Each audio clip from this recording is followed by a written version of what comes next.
Alors on est ici au collège Zichron Shimon, on va parler de l'esprit de la fête, essayer de se préparer à ce grand jour, le jour que Akadosh Baruch Hu a choisi pour créer le monde. Et la raison pour laquelle on est là, c'est parce qu'Akadosh Baruch Hu a voulu donner la Torah aux hommes.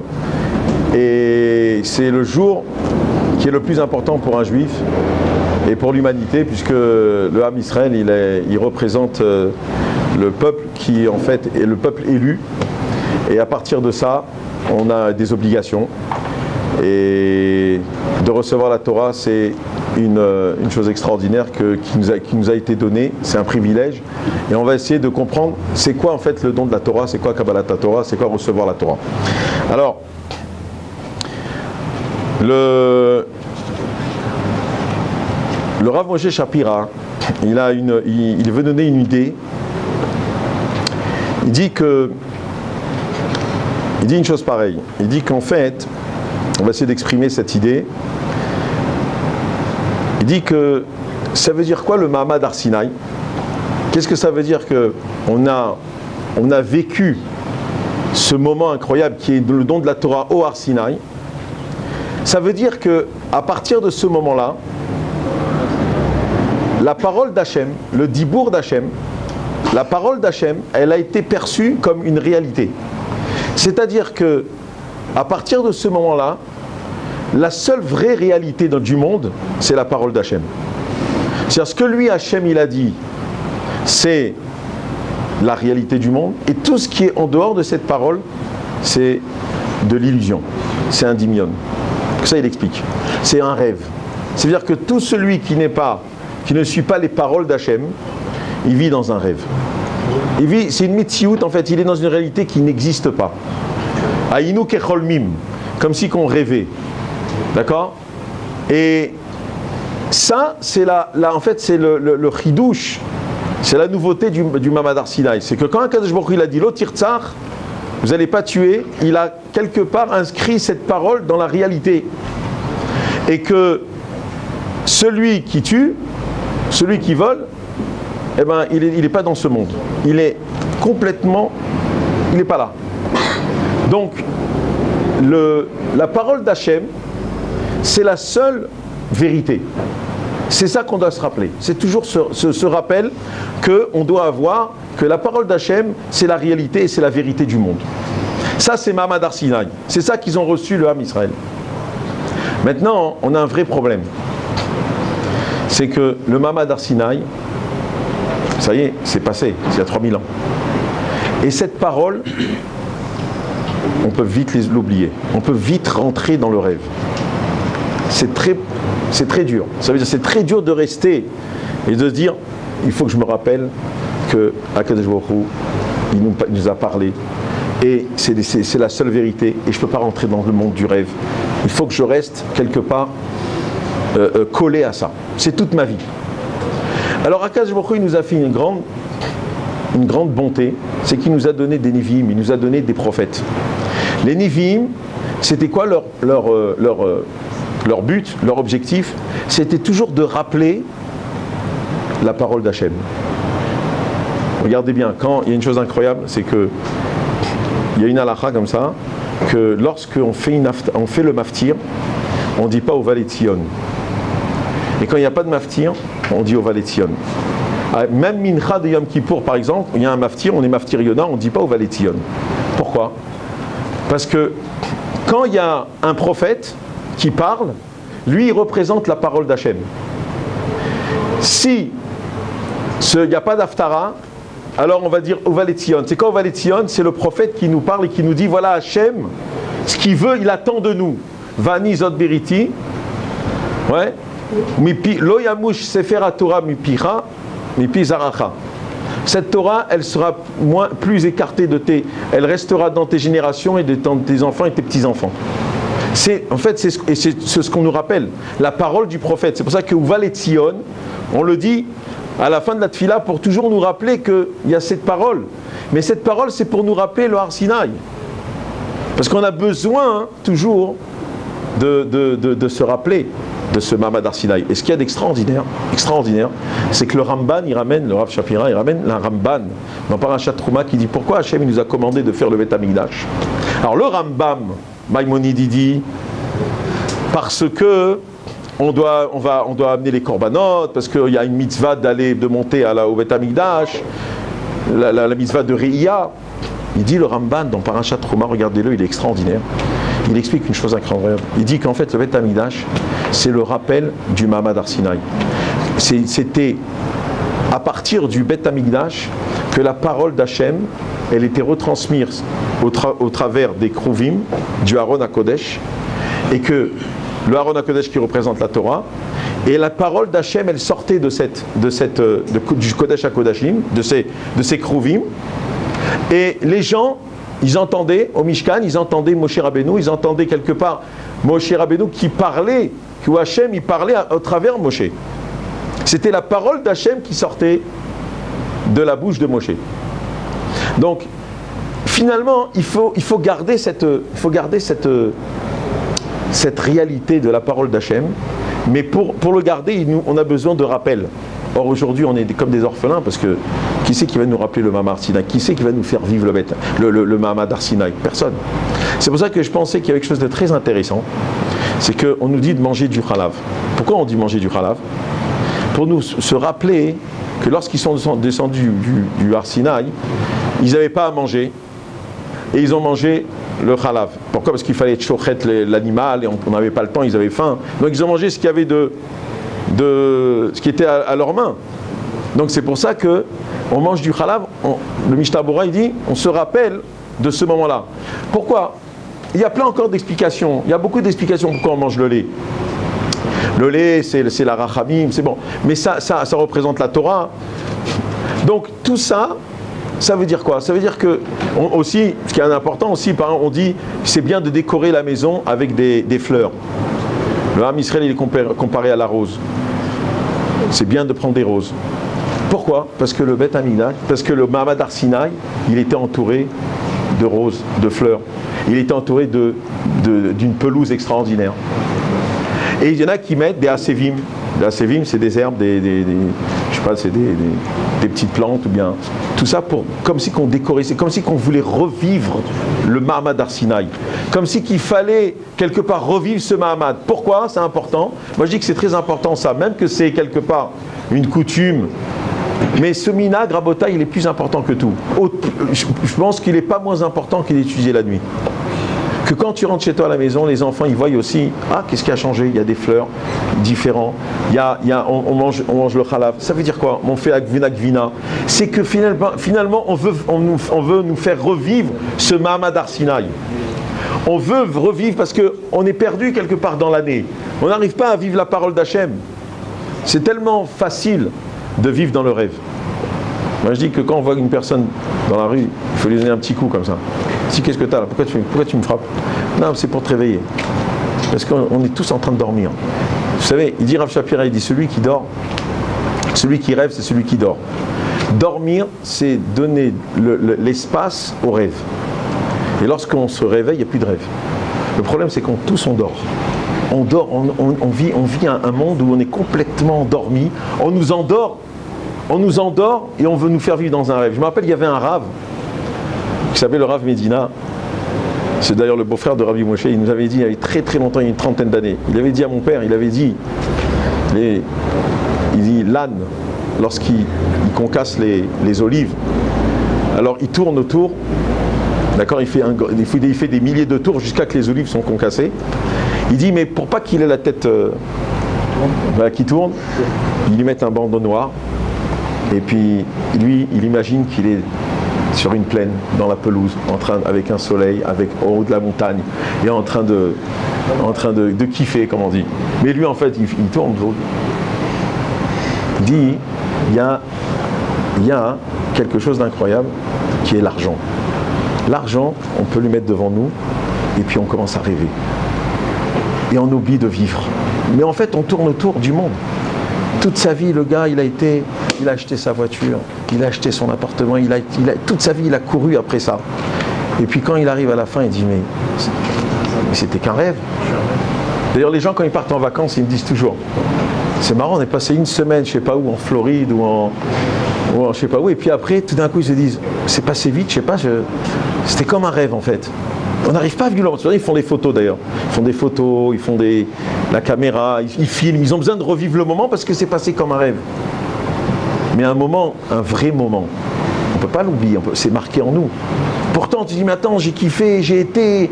Mais non, mais c'est passé trop vite. Parce qu'en fait, c'est pas une réalité. Alors c'est vrai, je ne dis pas qu'il faut pas partir en vacances, je ne dis pas qu'il faut pas s'aérer. On a besoin pour avoir des forces. Mais Aval, chers amis, c'est qu'un rêve qu'on est obligé après de revenir dans la réalité. On a besoin de passer des moments comme ça pour nous renforcer, pour nous donner de l'énergie, pour se remplir d'énergie pour continuer dans la vie.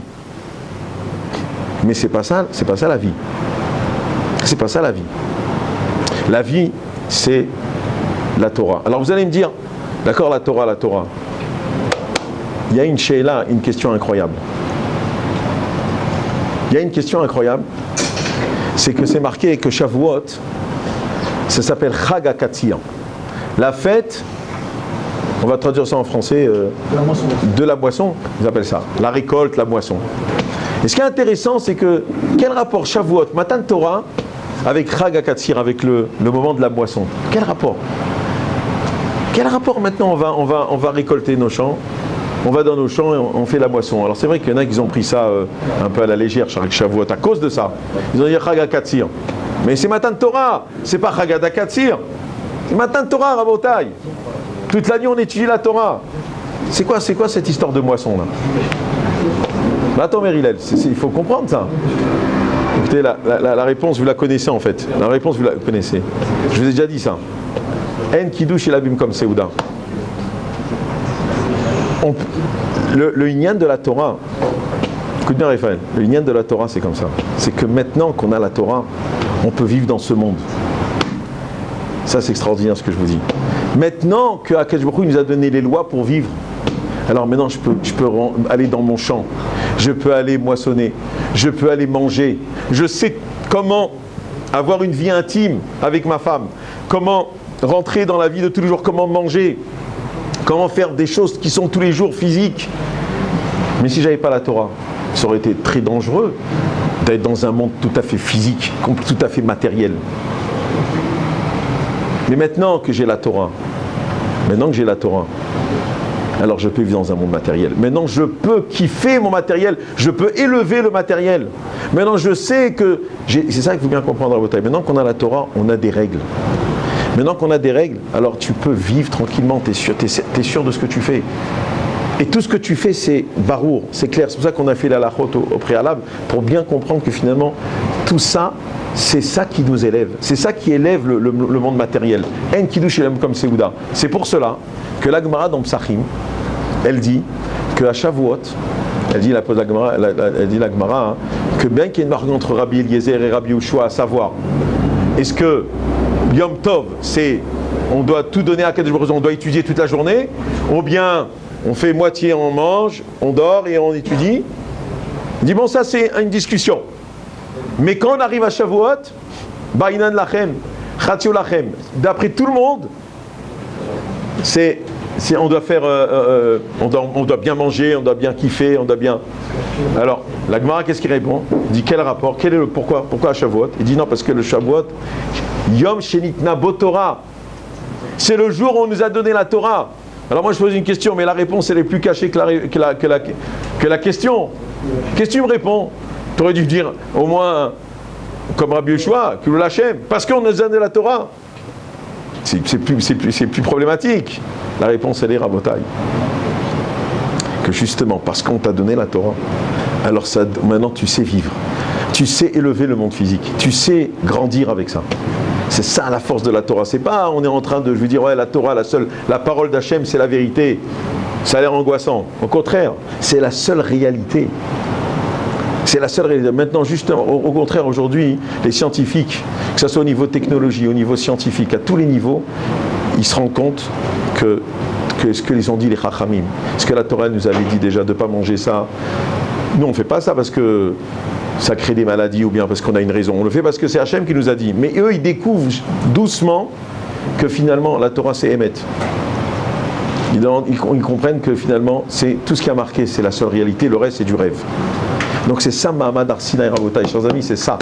Recevoir la Torah, ça veut dire que inscrire dans nos cœurs que cette parole-là, il faut l'inscrire complètement, et c'est la vraie parole. C'est la parole qui doit rester avec nous toute notre vie. Le problème, c'est qu'il n'y a personne qui nous rappelle. On n'a pas quelqu'un qui nous rappelle. On a des fois des petits messages qu'Hachem nous envoie. On a des chachamim, on a des gdolim, on a des tzadikim qui viennent et qui nous aident un petit peu à nous rappeler. On fait un peu de moussard, mais sinon on est dans la nature. C'est difficile. C'est très difficile. On est là, on est un peu des orphelins.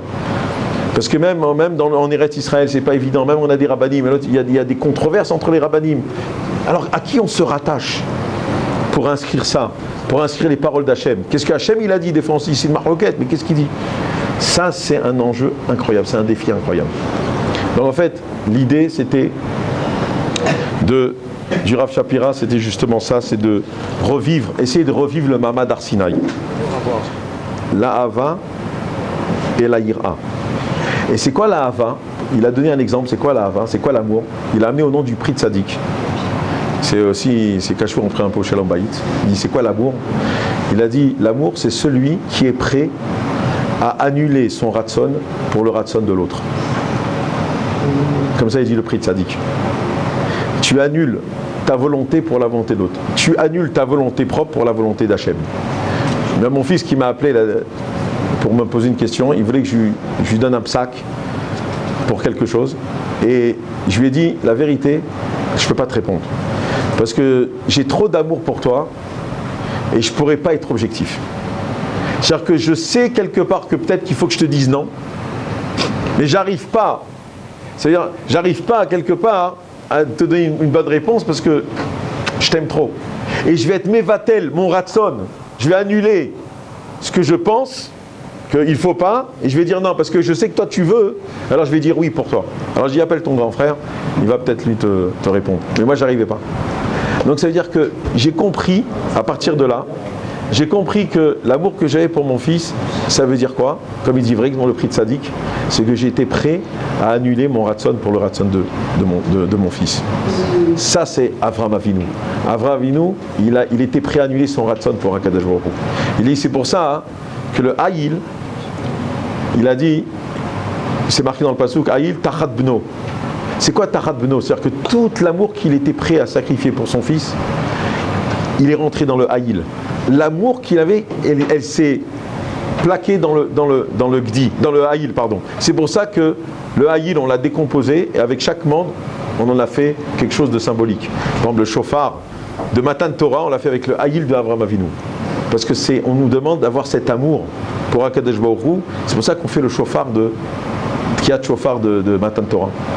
Alors ça c'est Avraham. Yitzhak Avinu, c'est la Yira. Alors rien que pour faire vite les choses, vous savez que le Shabtai Tzvi, donc c'était un imposteur, il était très fort. C'était pas facile de l'attraper le Shabtai Tzvi. Il connaissait le Zohar. On pouvait s'asseoir avec lui, il connaissait tous les poskim, il connaissait tous les témékarev des Yehudim, il ramenait les gens Betchouva, c'était un monstre. Mais comme il a dit des choses un peu qui sont controversées, alors il ne savait plus quoi faire les poskim. Jusqu'à que le Taz, il a envoyé une mishlachat, donc des Talmidei Chachamim qui ont été le voir, qui ont parlé, ils ont été estomaqués de son savoir. Mais le Taz, il a dit, c'est un imposteur. Pourquoi? Il a dit parce que la manière dont il vous a parlé, il avait les jambes croisées et il était allongé. Et les jambes croisées. Il dit ça, un Talmid Chacham comme ça, il lui manque la crainte d'Hachem. Donc c'est un imposteur. Parce que bon, déjà il avait dit des psakim. Et à la fin, on connaît très bien l'histoire, c'est qu'il s'est marié. Quand les musulmans, les musulmans, ils l'ont attrapé, il s'est converti au musulman et il a épousé une femme. Une musulmane, et donc finalement il s'est révélé finalement que c'était un vrai imposteur. Pourquoi? Parce qu'il n'avait pas Shiviti Hashem Neditamim. La première halakha du Shulchan Aruch, chers amis, c'est Shiviti Hashem Neditamim. Savoir qu'il y a Akadosh Baruch Hu et qu'il faut savoir se conduire et qu'on ne peut pas dire n'importe quoi, on ne peut pas voir n'importe quoi, on ne peut pas s'habiller n'importe comment. Il y a une itna agout. Ça, c'est la ira, c'est la première halakha du Shulchan Aruch. C'est pas que je vous parle de Zohar, c'est pas que je vous parle de choses incroyables. C'est marqué dans la première halakha, le Rama il ramène. Qu'un homme, il doit savoir qui il a devant qui il est. C'est ça, c'est un juif. Ça, c'est la ira. Et si on a la hava et la ira, là, on peut arriver à émettre. Ça, c'est les deux conditions. C'est ça le triangle. Achuta meshulash lo inatek. Bezrat Hashem chez Niske, le Kabel et ta Torah, Bezrat Hashem, et que le Mahamad Har Sinaï soit toujours devant nos yeux, que Hashem il soit toujours devant nos yeux, et qu'on grandit Bezrat Hashem dans la Ruchniut, dans la Torah, et que ce monde matériel, on le transforme en Kedusha.